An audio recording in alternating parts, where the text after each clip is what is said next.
So yun na guys, muli nagbabalik ko ang inyong lingkod. Yan. Good morning, good evening. At mega love shout out sa lahat ng ating mga minamahal na viewers. Siyempre yan naman yung ating laging intro sa ating mga minamahal na viewers. Maraming salamat po at patuloy na nandyan kayo, no? Mega love shout out sa inyong lahat, no? Ayan na guys, no?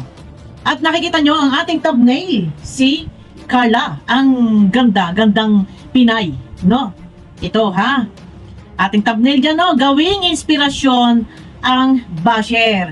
Panahon na para lalong gumanda. Maganda na, lalo pang gaganda. Yan, no? Ay, eto guys, tuloy-tuloy na tayo, no? Wala na tayong ligoy-ligoy pa.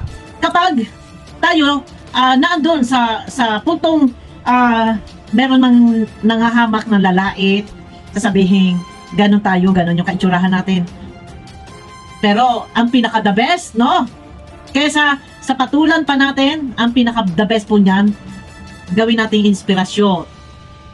Maganda na, higit pang tayo ay magpaganda.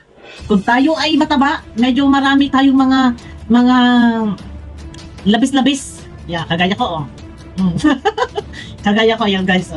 Ang hirap kasi, pag naganon ako, nagbabawas ako kasi nakikita ko yung sarili ko sa camera. Pag ako yung naganon, lumalabis na yung aking laman, nagbabawas akong kumain. Diet tayo. Kasi para ma-maintain natin yung ating katawan. Yung katawang balikin nito. Sorry guys, hindi naman ako katabaan. Hindi naman ako kapayatan. Good vibes lang tayo ha. Pero hindi ko sasabihin na ako ay maganda. Eto, hindi ako katabaan. Ayan, hindi ako katabaan. Ayan, hindi. Ito ha, ito yung tamang panahon siguro. Good, seryoso tayo. Huwag tayong paluko-luko. Huwag tayong paasa-asa. Seryoso tayo, no? Kasi mahirap pagka tayo ay laging gigil, no? Kapag meron tao na hindi man tayo rektang sinasabihang tayo pangit or minsan parang pinatututsadahan or ano, gawin nating inspirasyon po. Kung tayo maganda na, higit pang pagandahin pa. Pagyamanin ang ating kaanyuan. Kapag meron tao na minsan ay may ganyan, nasa issue tayo, sasabihin, mas maganda siya kinukumpara. Pagyamanin natin ang ating sarili. Hindi na sa paraan tayo magpaparitoke. Maligo tayo, magbawas-bawas tayo. Disiplinahin natin yung ating sarili. Huwag tayong abusado sa pagkain. Ayan ha, isang halimbawa lang ito sa ating lahat na po ito. Pangkalahatan na po ito. Pag nakikita natin na medyo nagkakaroon na ng taba-taba sa ganito, nag-uslit-uslit na yung mga taba-taba ba? Di ba, minsan may mga nakasandol, uslitan na yung mga taba-taba dito, ay diet tayo. Ganyan po ang gawin natin. Gawin natin sila inspirasyon. Mamalay sila, ay wow. Oh lala. Pag nakita nila, oh lala. Oh wow, ang ganda. Oh, di ba? Ganun po. Kasi minsan, doon, kapag mayroon tao na ng husga or hinahamak, minamaliit ang ating kaanyuan, doon makakakuha tayo ng aral. Bakit hindi tayo magpaganda? Huwag kayo magpapabelo kay Vicky Belo at talagang magastos po yan. Medyo ligo, araw-araw, lagi lang nakatali yung buho, no? Tapos magpulbo. Huwag na tayo mag-lipstick, guys. Kasi ako talaga sa totoo lang, ayaw ko ng pulahan ng labi. Gusto ko yung natural kulay lang, kaunting papula lang or lip shiner lang. Or minsan yung nilalagay ko ano tawag dito? Yung petroleum jelly. Yan, mas malambot. Parang malambot. Yan, mas malambot pag petroleum jelly. Huwag tayo mag-lipstick na sobrang pulang-pula at nakakahiya na kahit sa bahay lang, sasabihin ay dipormahan. Di ba, simplihan lang natin.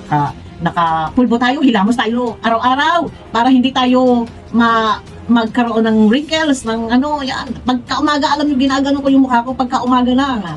Habang ako'y nag-e-edit, habang ako'y nanonood ng video, may hawak ako isang bagay. For example, ito po, yan, inaraw-araw ko. Inaraw-araw ko na hinagod ko na kasi, syempre, naglalawlawan na ba? Nagkakaedad. Matanda na edad na din ako. Siyempre, kailangan hagod. Kasi ayaw ko nakikita yung aking ayaw ko magpa-botox. Pag tayo naka-botox, nakikita ninyo. Pag may nakita kayo mga mata, na medyo gano'n-gano'n na, naka ano na po yan, ano ba tawag doon, yung ginaganon yung mata. Wag na po yan. Araw-araw na lang po tayo magganon.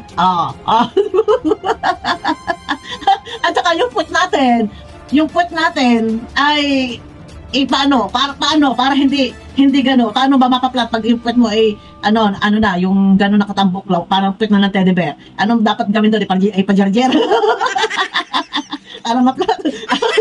Good vibes lang tayo guys, no? Good vibes lang.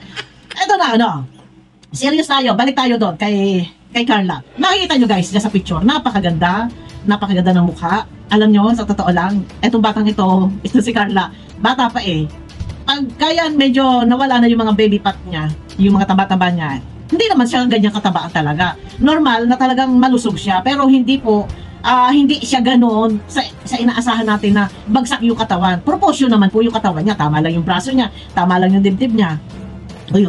Speaking of dibdib, ang ganda ng dibdib ni Carla. Totoo lang, yayamanin. Ay, Diyos ko, gusto sana all.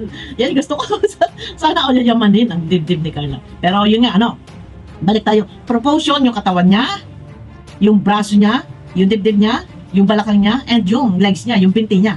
Tama lang po. Hindi siya yung aparador. Hindi. Tama lang. Ang tawag yan, hindi naman natin masasabing chubby sexy. Kasi hindi naman po siya chubby. Swak, kasarapan katawan. Yan. Bakit ako may hawak nito? Receiver. Kasarapan ang katawan. Pag yan po ay medyo nag-slim yung katawan. Wow, panalo. No? Proportion yung kanya katawan. Hindi kasi, meron kasing tao, malaki yung braso, malaki yung dibdib, malaki yung bilbil. Tapos, pagdating sa puwet sayot, pababa, chicken legs. Yun ang pangit na tinatawag. Malaki yung dibdib, braso, dibdib, bilbil. Pagdating sa puwet, pasayot na, pa-chicken legs na, yun yung pangit na tinatawag, no? Pero dito nga kay Carla, napakaganda niyan guys. No, talaga naman, kita naman po natin sa camera, sa cellphone ni Kalinga Prab, ay talaga naman, panalo, napakaganda. Ay ano pa kaya? Kung si Carla ay talaga ito ay yung medyo magda-diet na konti para hindi naman siya mataba, medyo bawas-bawas lang ng konti. No, para maghugis bigas yung kanyang mukha. Ay wow, sana all. Napakaganda po. Ayun na, ang highlight lang ng aking topic na ito guys, siguro kapag nga ganyan, na may mga taong, kumbaga, ikinukumpara sa sarili, gawin nating inspirasyon. Higit na tayo ay magpaganda. Maganda na, higit pang gaganda. No?